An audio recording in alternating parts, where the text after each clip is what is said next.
What is going on, everybody? Welcome back to another very special episode of the Burnout Brighter podcast. This is actually our mental health mini-series, which is titled Mental Health Power Up, where we're talking to a bunch of incredible doctors, psychiatrists, and people from the industry to help us learn about mental health and how we can make everybody's days just a little bit better. Today, we're joined by somebody incredibly special, and if you haven't already noticed, if you're not watching the video version, her background is absolutely incredible. We have Dr. Megan Connell joining us. Dr. Megan, thank you so much for being here. Thank you so much for having me. It's great to be here. Oh my God, we're so excited to have you on. Just to have everybody who's reached out and said that they wanted to be a part of this series has been such an incredible honor. So thank you for being on. And also, I just want to throw out there, guys, I tried to do the introduction several times and Matt completely messed me up. All right. I did. No such thing. He's probably gonna put it at the end. I messed up 30 times. All right. So thank God. There's no evidence. Megan has been so nice and so understanding. But all right. So, Megan, we're going to start this off with asking you to introduce yourself and tell us a little bit about what you do and what goes on in your day and how you're using gaming to help people get through their mental struggles. Yes, thank you. So, yeah, like you said, I'm Dr. Megan Connell. I'm a doctor of psychology. I also have my board certification, which is a pretty big deal because not a lot of psychologists have that. I'm licensed in 3 states, but able to virtually practice in, I think, 26 or 27 states now. Okay. Dang. So I'm in private practice, seeing people virtually and a few people face-to-face as well. But I'm on the advisory board for Geek Therapeutics, so helping to create the certification in geek therapy. I help to develop the course for certification in being a therapeutic game master, as I'm also a therapeutic game master, and I work with teaching women and girls empowerment and how to tackle anxiety through playing Dungeons and Dragons. Nice! Okay, that's dope. I'm the co-founder of a media company called Geeks Like Us, where we just celebrate being unapologetically enthusiastic about a wide variety of things. On Geeks Like Us, I host a series called Psychology at the Table. It's for game masters who want to be better friends to their players who are having psychological struggles such as panic attacks, PTSD, anxiety, all that kind of stuff. I've been on hiatus for a little bit, but hoping to get back to it soon. I'm also the host of the Brain Noodles podcast, where myself and some other psychology-minded ladies talk about really important things like the video games that we play and what it means to play games. And my personal favorite topic that we seem to come back to all the time, which is office supplies and office organization. We have problems. But then I'm also the Dungeon Master for Clinical Role, which is a live play D&D game where all of my players are other psychologists or therapeutic game masters.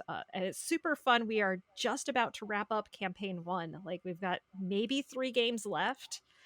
So it's one of those things of I don't know what characters are going to survive. I don't know what the world's going to look like when it ends. It's going to be fascinating. And we've been playing since the December of 2017. Wow. So, Oh yeah. my God. So, Megan, can I just tell? I'm sorry, Matt. I'm sorry, I'm gonna cut you off. Megan, can I just tell you how incredible all of that is? When you were I'd like to introduce myself because I have a lot, and I was like, oh, okay, that's great. You have a lot, and listen, all that girl power that you just I am loving it. I am absolutely loving it because let's just face it, in the industry and just within the game society and culture, it's very male driven. So it's incredible to see someone like you taking the reins and being a leader on so many different levels and so many different things. Kudos to you, dude. I am super, super impressed. Thank you. You're welcome. Okay, Matt, sorry. I'm done gushing. You can go now. It's okay. I just also wanted to say, no, it's absolutely incredible. The work that you do is so, so important. And I never considered up until we spoke to, Dr. Bean a few months ago, just how important D&D could possibly be in the role of therapy and, and in recovery. So I love that you guys are really on the forefront of pushing that in such an interesting way. So kudos to you. That's incredible. And I hope your session actually does wrap up in 3. We play D&D as well. And, our dungeon master was like, okay, this is going to run for a year. It's been running for 2.5 years now, and we're with no end in sight because we keep taking the wrong turns out. Just be like, let's go look at that thing. So I hope you actually do finish in 3. But that sounds amazing. I'll definitely have to check that out. Yeah, well, they're in the final dungeon, so that okay. There's only one way to go. So the turning around and walking back out, not a thing. Yeah, yeah, at I this wish point. Darren was on because he just told me in our last podcast his character just died, the one he's had for like such a long time. And I knew I was talking to him about that and like, how do you feel like after playing that role for so long? And like he sacrificed himself. I think it was a 50-50% chance on whether his character would live or like die.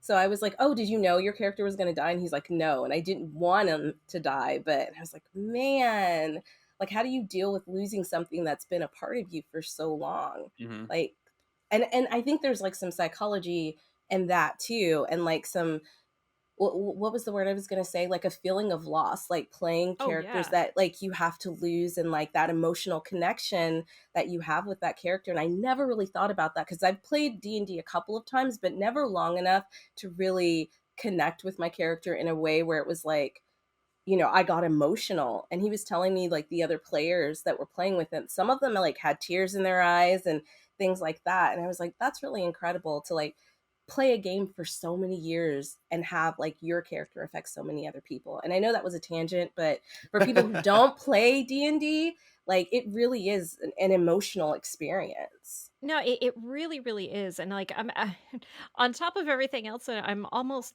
done with a book about the psychology of D&D and using D&D as a therapy tool, but so I've been doing a lot of research around that, and, like, the whole idea of like how much we look at our characters and what that means for us is really, really fascinating, and like something I've been saying this a lot, but I want to see a study on this because when we talk about gaming memories, it's really interesting. We don't talk about like, do you remember that time our characters went and had to fight that troll to get across the bridge to go save the town? Right? Mhm. We don't say it that way. We say, do you remember that time we went and fought that troll to get Yeah. across the right? Right. And it's really fascinating because like a couple of the studies I've been reading do indicate that the gaming memories become very so similar to autobiographical that in a lot of ways we can't tell the difference. And in it, I read a really kind of heady, fascinating study too, or paper that somebody wrote on, these gaming worlds because they are a shared experience. In a lot of ways, are actually real.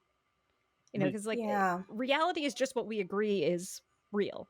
And so when we're sitting down at the gaming table, we're agreeing that this fantasy we're having is air quotes around it real. Mhm. And so it's really fascinating that these eh, these characters that we create do kind of really exist in some form, and like they have a life, they have something that's outside of us. And Sarah Lynn Bowman does a lot of discussion on this concept of bleed, which is the idea of emotions bleeding from the character into the player or from the player into the character. And Mm, like that seems to really be one of the ways that we grow through playing D&D. It's that there's been a lot of studies going back to like 1983 that talk about how your character is this alibi. It's your stand-in, it's your avatar, right? It's not Right. right. you, it's your character, right? Mhm. Right. And even though you are controlling it, because you don't view it as you, it becomes safe to take risks with that character in a way that it's not safe Okay. for you. Makes And sense. when we talk about using D&D in therapy, that's one of the big things that we're really leaning into is that avatar aspect of it. Like a story I share a lot is this is one of my very early games. I had one of my players was incredibly scared to show their anger.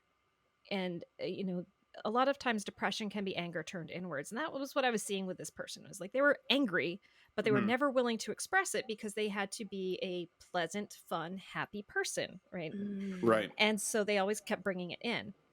And so I created, I stole this idea from Ivan Van Norman because good DMs steal steal from one another, which was they had to ascend a wizard's tower to go and confront this wizard who was basically just being a pain in the butt to the locals. Mhm. And so the wizard's tower was chutes and ladders, but they didn't know that. So they would get onto Okay. a level and there were 10 buttons on every level. And the buttons either dropped a ladder where they could ascend or it opened up into the floor and they flew down to a different level. Okay, And that's really so creative. God. it's super fun. It's Yeah. super fun. And like super frustrating. Like like the players were so frustrated by the end of Mhm. it. And so I got into doing the role play and I made the mage very dismissive. And this player got into my face, standing up and pointing and yelling at me as the mage. Uh-huh. And we finished and like they kind of successfully negotiated. I went, okay, cool, time out from the game. And I looked at the player, I'm like, you just yelled at somebody. You just got angry and you just yelled at somebody, and look, the world didn't end. And like, well, that was Right. my character. Like, well, but it was also you. Yeah. And like them getting to kind of go, oh my God, I did. And then starting to see like, I can show anger and it's okay. And Uh-huh. so that's really where we have that power, because if that person had been role playing themselves, which is what traditional role play in therapy is, it's like role play yourself in this situation. And there's all kinds of problems with that, right? Mhm. But like the first one is that feels awkward as hell, Yeah. right? Right. It's like I'm going to pretend to be me talking about something I feel uncomfortable, right? That feels cheesy and weird and not so fun. Right. And like it's again, you're playing yourself, so in those role plays, so your stuff, your inability to express anger, your challenges with self-esteem, all of those things come up. But if you are embodying somebody else, all that stuff goes away in a really Right. interesting way, and this seems to be the really powerful tool of how we can learn. I think that's really incredible. I think because I've done something like that. Like I've role played, but like way back in the day when like MIRC was a thing. I just dated myself. But anyways, um we definitely used to role play, and we would take on these characters, and I felt like I used to do it like in high school a lot, and I didn't realize it was like very therapeutic to step outside of myself and like show these different feelings through these characters. And of course, they were still me. They were still connected to me because I created them. But Mhm. there is kind of like that protection of like, this isn't really me. This is like my character. So like however you judge this character is not really falling back on me, right? There's that protection in Exactly. saying like, well, that's just how my character is, instead of them judging you solely for who you are. And I Mhm. think that really helps people too, because then they don't feel like they're personally being judged for their feelings and their reactions. Does Am I making sense? Yeah, no, and Okay. that's exactly it too. And so like it can be a thing of your character can take some sort of risk that you've been thinking about, of like expressing a controversial opinion or being more forceful with their ideas, and we could see how the other people react to it. And it's like, if we see like, oh wow, that got a worse reaction than I thought, I don't think I want to do that as my human self, Right, Right. right? Or right. people don't seem to mind when I actually say what I think and say no and stand up for myself, so maybe I can do this and it can be okay. So That's really good. one of the questions that I kind of had, because it's something that I struggle with, like especially starting out in D&D, and there's still members of our group that struggle with that role play element, right? For me, to put myself into the game is easy. I can be like, okay, I'm in this world, but to like kind of put myself into another character, I struggle with that because I still found myself, especially at the beginning, being like self-conscious about what my character was doing because I felt like it was going to reflect back on me. So like, how do you work with, newcomers to the game or people who may not be as comfortable with that role playing aspect?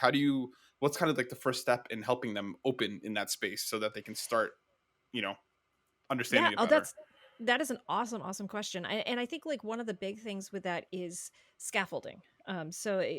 Vygotsky's a famous psychologist who talked about like this idea that we don't go from 0 to 100. We take things in steps. And so role playing is no different, right? So like when I have new players and they don't really know how to get in character, they I ask a lot of times I ask people to reflect on what would your character do versus what would you do. Hmm. And when new players are saying like, "Man, I don't really trust that." I'm like, "Okay, so is that you as a player that doesn't trust that, or do you think your character is being distrusting?" Hmm. And if it's like, "Well, it's my character." It's like, "Okay, so why? Tell me, help me understand why your character is distrusting right now." And then like that helps them start to think through like, "Okay, what about this would be distrusting?" Or "Oh no, maybe it is just me bleeding into my character and I need to understand that." And like by asking those kind of small questions, it helps to get people a little bit more outside of their shell. In early sessions, a question I ask a lot of times is just doing a check-in of like, how are your characters feeling about what's going on? We'll do a check-in Oh, of like, okay, so how's everybody feeling about the game so far? Kind of a quickie revisit to session 0, and then it's like, all right, so we just had our first adventure. How are your characters feeling about it? See. And that's what's such a going on good there? question. I would never even think Hmm. to Right. to ask that. How is your character feeling about the situation that's going on? The more you talk about this, the more I'm like, I feel like I want to do this because Right. um Honestly, like I think when a lot of people think about therapy, they have a very like streamlined idea of what therapy can be, and it's basically I'm going to go in and talk to somebody, tell them what my issues are, and they're going to give me the tools or give me the answers to how to fix everything. Mhm. And there's so many different ways to really help someone who's been like mentally struggling with anxiety, depression, whatever that is. And I love the fact that the way that you're doing it doesn't seem super invasive, and it Mhm. seems very open. I Yeah. feel like if I went into that situation, I wouldn't be stressed. And I think that's another thing, like kind of pulling back to what Matt says, like going into therapy and then being like, okay, I have to tell them everything that's wrong with me, instead of going into a situation that's more like friendly and just open to having that dialogue, and you kind of sprinkling in those questions as you're playing. So would you say that that's like a really important part to importance of play? Most What was my definitely. question? Yeah, yeah, it is to so a little bit about therapy and like where we are in the state of the world of therapy, which is kind of interesting because I think there's both positives and negatives with where therapy is. So with uh, the US being the way it is with insurance and stuff, we want to have positive treatment outcomes because we don't want people perpetually in therapy forever, which I think is good. So, traditional therapy is a lot like what you're saying there, which is you come in, you talk about your problems, you're taught different tools and techniques and tricks to navigate through this, and then you go out and you live your life. And that's very effective. But like when we think back to the roots of a lot of therapy, so more like psychodynamic kind of sit on the couch and talk for a long time, a lot of it was about understanding who you were as a person. It wasn't so much about fixing a specific problem, but it was being like really looking in and understanding yourself, an exploration of the self. Mhm. And what I think is really, really cool is when you use applied gaming, that kind of comes about naturally. Like the reason I started utilizing D&D as therapy was I had been playing a game at home that my husband was DMing, and then he and I joined a Sunday group through Roll20, just kind of we randomly found some people to start playing with, and that that has been awesome. We have been playing together since 2016 now, and It's Nice. yeah, amazing. we just started campaign 2. I'm so excited. Um, You're so but cute. I love how excited you are about just yeah, gaming in general. oh, it's Yeah. it's so much fun. But like I was house cleaning and I was thinking like, okay, I've made these two characters who seem very, very different. Their personalities seem incredibly different, but they both came from me.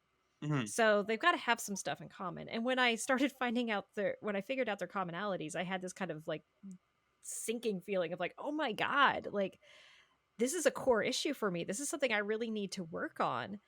And like also because I'm a psychologist, I had this kind of realization of like this would have taken years of therapy to Mhm. discover because it was behind so many defensive walls, and it was so it was so well kind of like eh, it was a painful thing, so my brain kind of naturally was like, "Choop, let's not go there, let's not go there." Right. And only through character creation and exploring a world through these fantasy characters was I able to kind of sneak under all those defenses and see what the problem was and start addressing it. And so like it's not so much about like explicitly forcing people to look into that stuff, like it that exploration and understanding of self is a little bit quieter.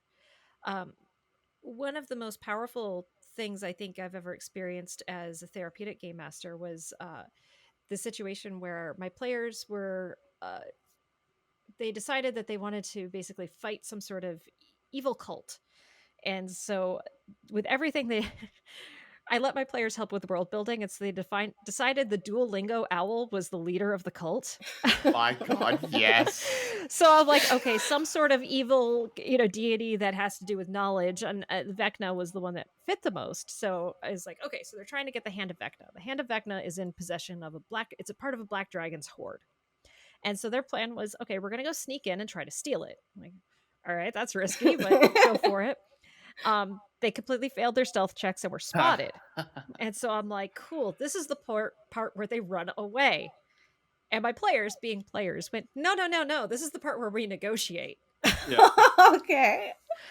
And like for any who don't know, black dragons, like so the different dragons in Dungeons and Dragons have different types of hoards and what they collect. What black dragons collect is corrupting good people.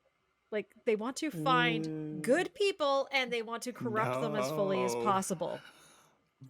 So okay. there was a lawful good cleric in the party, and they're all negotiating for trying to get this item and different treasures, favors, whatever. And the dragon finally is looking at the cleric, is like, tell you what, I'll give it to you for free if I can put it on them. And the cleric's like, cool, do it. And all the other players like, no, no. And No. like this player got very fixated on like, yes, you're going to cut off my hand and we'll do this thing. And but eventually the other players, like, it basically did an intervention. And like as soon as like the action, I did the DM thing of like I stretched time out to give everybody, it's like, okay, so you put your hand down, you see him raising the dagger, moving his hand, it's slowly, like every muscle movement I'm narrating to give the other people an opportunity to jump in. And they did, and they stopped that from happening. And the next week when that player came back, they sat down with me and were like, I'm so glad everybody stopped me. And you're like, and I recognize, like, I do this, I get a solution in my head and I don't see anything else, I only see the solution I'm thinking of, and I stop being open to other possibilities. And like they looked at me, they're like, that would have killed my character, wouldn't it have? Like, I would have given you some way to try and save your character, but you probably only had about a 10% chance of keeping that character after that item was attached to it. Mhm. And they're like, wow. And I'm like, there's consequences to actions. We got to think about that. And that was this really big, insightful moment for them where there were no real world consequences. Right. Nothing bad was going to happen to them as a person if this character, became evil and started actively working against the party. But they were able to learn a real life lesson through that experience. And that's really, I think, where the big power of gaming comes from. Because again, like in therapy, we could talk, abstractly talk about that. But like, I talk about knowing stuff like up in your head and knowing stuff like in your heart.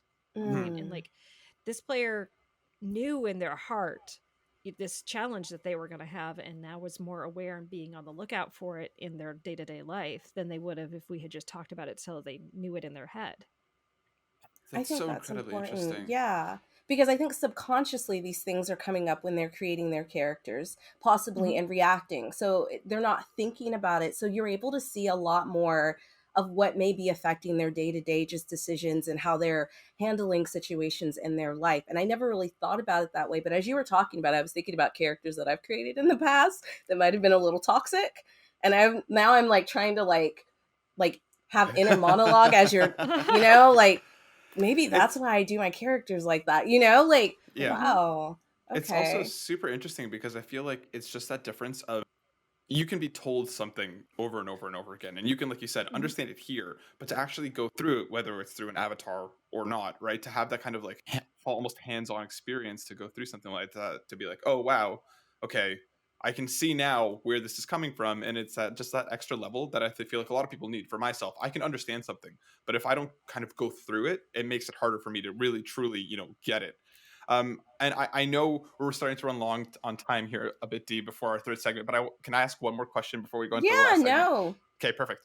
Something that I'm really, really curious about is I feel like, and please correct me if I'm wrong, but just from the outside looking in, I feel like there's been a lot of stigma around both therapy and both D&D. I feel like less so now, but kind of leading up to it, especially us growing up, I feel like there was a lot of people, oh, I'm never going to therapy. I don't want to, have this Mhm. doctor just tell me what's wrong. Or similarly, I don't want to play D&D. That's for nerds. That's for geeks.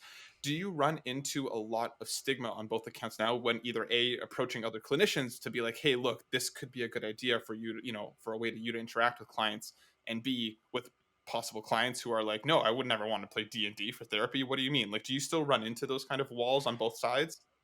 A little bit, less and less. The more I'm getting to do stuff like this, talking about it and promoting it and talking about the research behind it. But there definitely still is stigma. Like, yeah, actually, it was sort of funny. I had a parent be like, "I don't know if you're a good therapist for my kid because you're too much of a nerd." I'm like, all right, Wow. Okay. like, All all right, right. whatever.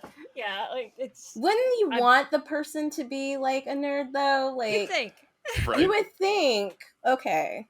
yeah, yeah. So like, whatever. But yeah, there is a little bit of that stigma, but definitely it's decreasing. And I think, you know, big names like clinical or critical role out there with Matt Mercer and all of those people, like 100,000 viewers every week for a game in Hmm. Dungeons and Dragons, like that stuff helps so much. D&D is just growing and growing and growing in popularity every year, and there's so many more tabletop role-playing games out there. And like in my generation, there was a lot of talk of like, the geeks will eventually inherit the earth, and like that's really Yeah. happened, Yep. Yeah. right? Like we really have inherited the earth. We are superhero movies are the norm. Yeah. Yeah, right? Right. So I really feel like it has gotten a lot better, and people are a lot more open to therapy than they used to be. But like that was kind of part of the mission of Clinical Role, and running that was to show that therapists are just people. Mhm. And it's really funny. I think one of the best comments I ever saw on Clinical Role was like, I assumed tuning into this show that it would be a lot of psychology themes and like, deep, you know behavioral stuff, but like, no, it's still just a bunch of people playing D&D. And it's like, yes, because we're people. Mhm. I like that. I like that. So I'm going to do is I'm going to jump into our last segment, and that's basically, you've talked so much about D&D. I feel like it's like a core, like it's a very important part of like even just growing up before you even got into using it for therapy. And one of the questions that we always ask our guests is there a type of medium or a game or something that's helped you get through a hard time? And I'm super curious to know what that is for you. Like if it's D&D, like please tell me, because I Yeah. have been waiting. I'm like, I know it's D&D. I bet you I it's D&D. I wish I could say what. Well, so like in my adult life now, D&D definitely. Mhm. Like my Sunday group, my Sunday game, like I that time is sacred. Like there have been a few times where I've had really cool speaking opportunities, and they're like, "We need you Sunday night." I'm like, "Can't do that. Nah. That is my gaming night. I am not. That is my biggest self care. That is, I sit down and I play and I have fun and I laugh and I get to tell a story, and it's deep and meaningful and powerful, and no way Mhm. is anybody touching that.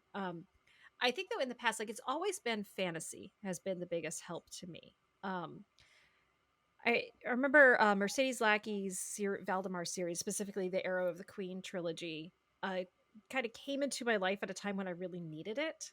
And Mhm. it has been a definite book that I have reread several times. Like my copy is pretty much falling apart, but I actually got her to sign it at Gen Con one year, which was No Oh so my way. cool. God, that's so I've gotten to cool. DM for Larry Dixon too, which was so fun. And like, Dope. it's one of those things where like that happened, and I was like, I need to go back to my 16-year-old self and be like, okay, it's okay. Like, Yeah. trust me, it's gonna be a rocky road ahead. It's gonna be hard, Mhm. but dude, trust me, it's gonna be okay. But yeah, the fantasy books, just there's something about them that speaks so much to me, and there's like being in these other worlds where that are, eh, and I think one of the big things about play and gaming and stuff especially is that feeling of agency and control. In her book Reality is Broken, Jane McGonigal talks a lot about how gaming really is sort of our optimal space of feeling good, because we're in this flow state where it's not necessarily that everything is sunshine and roses and happy, but it's like we have tools, we know how to use our tools, we're given feedback on the use of our tools pretty instantaneously, and we can really directly impact something bigger than us through the use of those tools. Whereas a lot of us, like in our day-to-day jobs and stuff, we're working and we're like clearing out our inbox, but like we don't see the impact of that. We Mhm. don't Right. feel that. And so like gaming is so important to us because it gives us that ability to impact the world in a really meaningful way. And I think for me, fantasy does that so well, because like that's the whole point of fantasy is, here's a hero and here's the world falling apart, and how is this hero going to save the world? What are the actions of this individual and their friends going to be to help steer, the world in a direction that is better than where they Mhm. found it. I like that. That was Oh, that was a good one. And I just that was wanted beautiful. to go back a little bit when you were talking about self-care, and just for our listeners, gaming can be self-care, whether it's through therapy or whether you're, and I love that you said that time is sacred and you don't let anyone interrupt that time, Mhm. because I feel like the stigmas we kind of like Matt kind of touched on before, where people don't really think about taking that hour or two of gaming after work, after you've had a long day, that can be a form of self-care. And people really just kind of look at it as entertainment. But Mhm. please, like, know that, like, if it's a space where you feel calm, you're having fun, even if you're just being entertained, that can be like a form of self-care. And I love that you brought that up about yourself. Like, listen, we have a doctor saying that she uses it as self-care. So if anybody's giving you crap about it, like, realize that, like, it's self-care can be in any form. So if Mhm. gaming is what is kind of like what keeps you happy and what you enjoy, do that. Yeah. Like, enjoy yourself and immerse yourself into these fantastical worlds. Like, that's kind of like what they're created for. And I think in a way that's what games have always been, like a little bit of escapism. And it's okay to escape a little bit because life is hard, right? Mhm. Like there's Yes. all kinds of difficulties that come into it. So yeah, use your gaming time and make it a sacred time for yourself, you know. So I love that you said that, because I sometimes I feel guilty, like I should be doing this and this, there's so many other things I should be doing other than, you know, enjoying myself. But a part of living is you need to take time to enjoy yourself or you will burn out, which is the name of our podcast. Yeah, So right. yeah, I like how I brought that all around. Yes. But yeah, Matt, Yeah. was there anything that you wanted to say? I'm sorry, I didn't mean to cut you off. Were you about to say something? My bad. I just was gonna say, like, with escaping, like, you're right, like, games are escapism, but escapism isn't necessarily bad. You know, reading Mhm. is an escape as well, Thank you. and we don't Yeah, view reading the same way we view gaming. You know, like, exactly. it is okay to escape for a little while. You know, it gives us that break. You know, if you're all you're doing is escaping, that's a problem, right? Yeah. But like if you're just, you know, playing a game for a couple hours to decompress, that's fine. Guys, Especially I have a because, like, doctor agreeing with me. I have a I know, doctor right? agreeing with me. This is incredible. This is incredible. Especially Sorry, Matt. Go because ahead. especially because it's like I have learned things from games that I would not have been able to learn elsewhere, right? There are moments in a certain game or a certain situation that like have left me broken or have helped me realize something about my own life or have left me in a state where I'm like, "Oh god, I had so much fun. I'm feeling so much better than I was just a few hours ago." None of those things can be is inherently bad. Sure, like you mentioned, Dr. Megan, that there is an escapism. If all you're doing is escaping, there's an issue, but there's so much to learn from these spaces as well, not to just be the, media clickbait, shooty bad stuff. There's so much value in video games now, and there's so much that you can find here. So I really appreciate you talking about the importance of play in such a fundamental way, because it is Absolutely. incredibly important, and it is something that I feel like should be celebrated and talked about more. Most definitely. Yeah. And like it's engaging, you know, like I talk a lot with my clients about like thinking about what kind of media they consume. Because Mhm. like I know we're going long, but like this is a cool No, study that I think No, is please. no, that's worth okay. talking about. It's fine. Is a 2011 study that looked at how we see ourselves based upon the media we consume. And so these people took a meaningless personality test where they were just given a list of words and had to say like if those words were like them or not like them on a Likert Mhm. scale. And then they were either reading a section of a Harry Potter book or a Twilight book. And then after they finished reading, they took the personality test again. People who read Harry Potter started rating words associated with magic and wizardry as being more like them than before they read Harry Potter, and people who read Twilight started associating words being a vampire as being more like them than they did before they That's read it. really interesting. And so like We are how we really see ourselves influenced. changes based upon the media we consume. And so like if we're just watching media about people being horrible to each other, like our definition of ourselves is going to start being pretty bad. But if we're, you know, consuming media where people are standing up and doing the right thing and being heroic, like that's how we can start seeing ourselves too. And it's a really awesome way to change our experience. I really love that you brought that up, because growing up, like a person of color, a black person, I don't know why I'm saying that, like it's not obvious, but if you're just listening, I'm black. Um, and not seeing representation, because I know we talk about representation a lot, and then seeing negative stereotypes, or like all you see, like just growing up in the like 80s and 90s. Personally, I would see a lot of like everything that was, you were either have to be sports or a thug or like gangster music, or you could never be the main character in a show, you were always the best friend.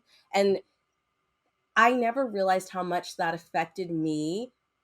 And I think we're not going to talk about imposter syndrome on this um episode, but after listening to you say that, I really do think randomly that that's probably what infects my imposter syndrome so much, and thinking that I can't be the main character in my own life story, which I know Yeah. is like a random thing, but like, I don't know, it just went ding, ding, ding as you were talking about it. Yeah, And well, I was because like, yeah.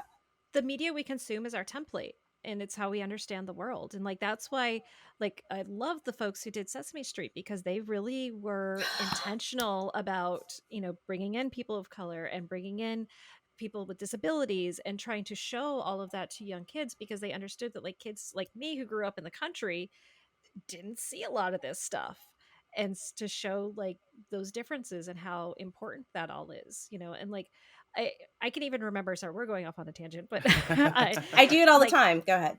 as a kid, like just even female driven shows were not a Yes. thing. And like Mhm. I was so happy when Shira came. I'm totally aging myself too. It's okay. I'm past level 40 for anybody wondering. But watching Shira, and I remember being so annoyed that when she had really difficult situations, He-Man would He-Man come would in to always help come her. in. Yes. Yeah. Yeah. And like when he had difficult situations, she never showed up to help him. And like it annoyed the crud out of me. But then seeing this new reboot of She-Ra that's on Netflix by Noelle Stevenson, if you haven't watched it, watch it, watch it, watch it. It's so freaking good. And like, it's amazing. It's also it's totally a D&D campaign. Um,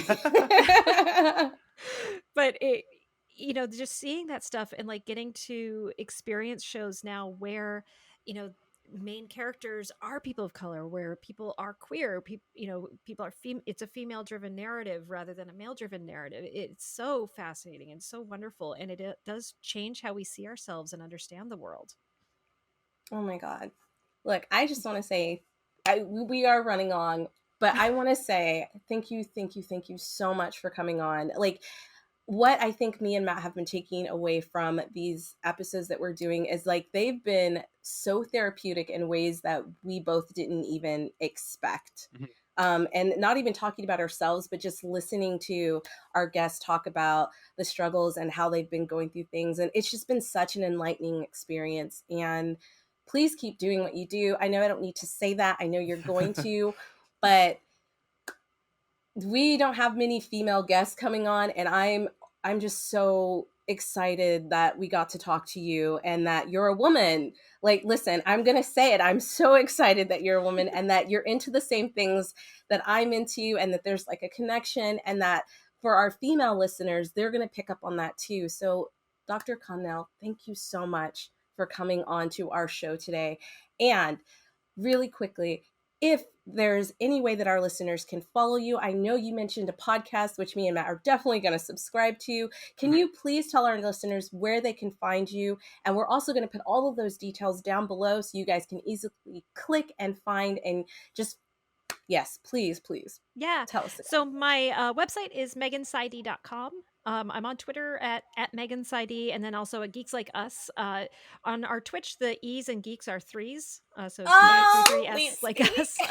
Lead Uh, speak. yep. Yeah, we're from the 90s. Like we were teenagers in the 90s. So yes, we'll do that. But yeah, I stream on Geeks Like Us. So every other Monday, starting this Monday, is Clinical Role, but we will be wrapping up in a couple of weeks. And then I don't know what I'm going to do for my Monday streams. We'll see. I've been playing an amazing game called, I think it's East Shore. I might Oh, play that on yes, stream. that's so good. It's such a good game. Oh, it's For so those who haven't good. played it, it's a video RPG, but there is no combat. You are an artist walking around an island, getting inspired by the beauty and painting canvases to make people feel better.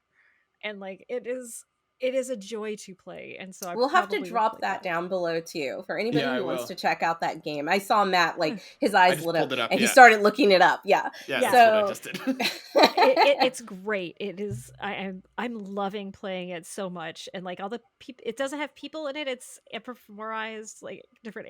There's bear people and monkey people and deer people. It's really have you interesting. checked out Chicory? No, I need to check this out. Yes, Chicory. And like after the show I'll give you a link to it. But if you like East Shore, you will definitely like Chicory. It deals with like imposter syndrome and anxiety and depression, but it's a very artistic Ooh. world. It's very cool.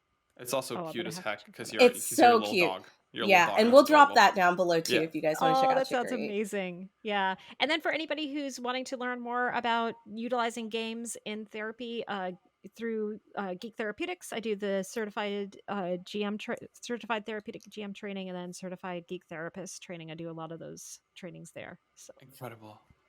Dr. Megan, it's been so absolutely wonderful talking to you. I know Destiny already said it, but thank you so much for joining us. It's been an incredible experience, and I hope you join us again in the future to talk some more because Yes, we'd love to it have was you on again. wonderful love talking to you. to. We'll make Thank sure you it won't so be on much. Sunday. I promise. Oh. I made a note of that. No. Thank you so much. It was awesome being here. All right, guys. Well, thanks for listening. This is Burnout Brighter signing out, and stay tuned later for more episodes for Level Up. Now, I'm kidding. It's not Level Up. Mental Matt, what is health it called? power up. Yep. Okay. It's early in the morning for me. Forgive me. Bloopers. Anyways, see you guys later. Thanks for joining us. Thank you. Everyone, we hope you have been enjoying Mental Health Power Up as much as we have. These conversations are incredibly important and we very much appreciate your time. But these conversations aren't the only thing that we're doing, Destiny. What is the second part to this?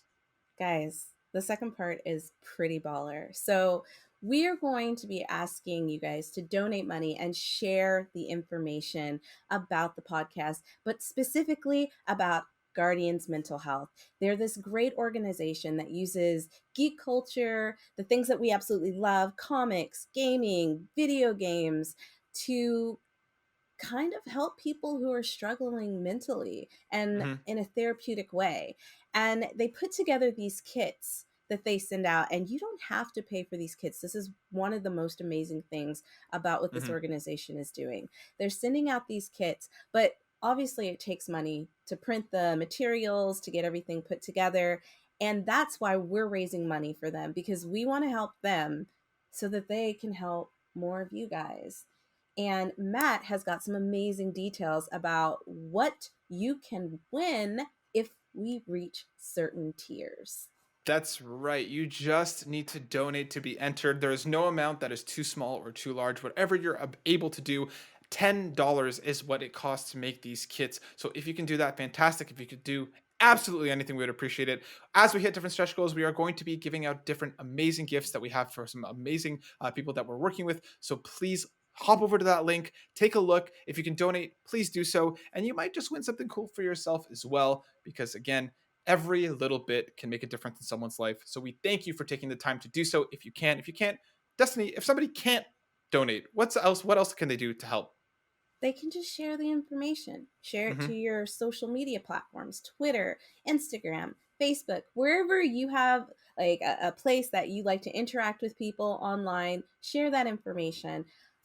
And one of the things that I wanted to say, and I know Matt and Darren feel the same way, is we just want to thank you guys, because for each one of you that shares or donates, I'm just going to say it prematurely. Thank you, thank you, thank you so much. This is so important to us, and it's important to our listeners, and it's one of the main reasons why we even started the podcast. Like, not only was it about gaming, but mental health has definitely been a strong core that we've always wanted to talk about. So this is our first time doing it. We're super excited. We hope you're excited, and yeah, donate, share the information, win some prizes, but most of all, just do it from the bottom of your heart. You know what I mean? Like, the prizes are just kind of like icing on top of the cake.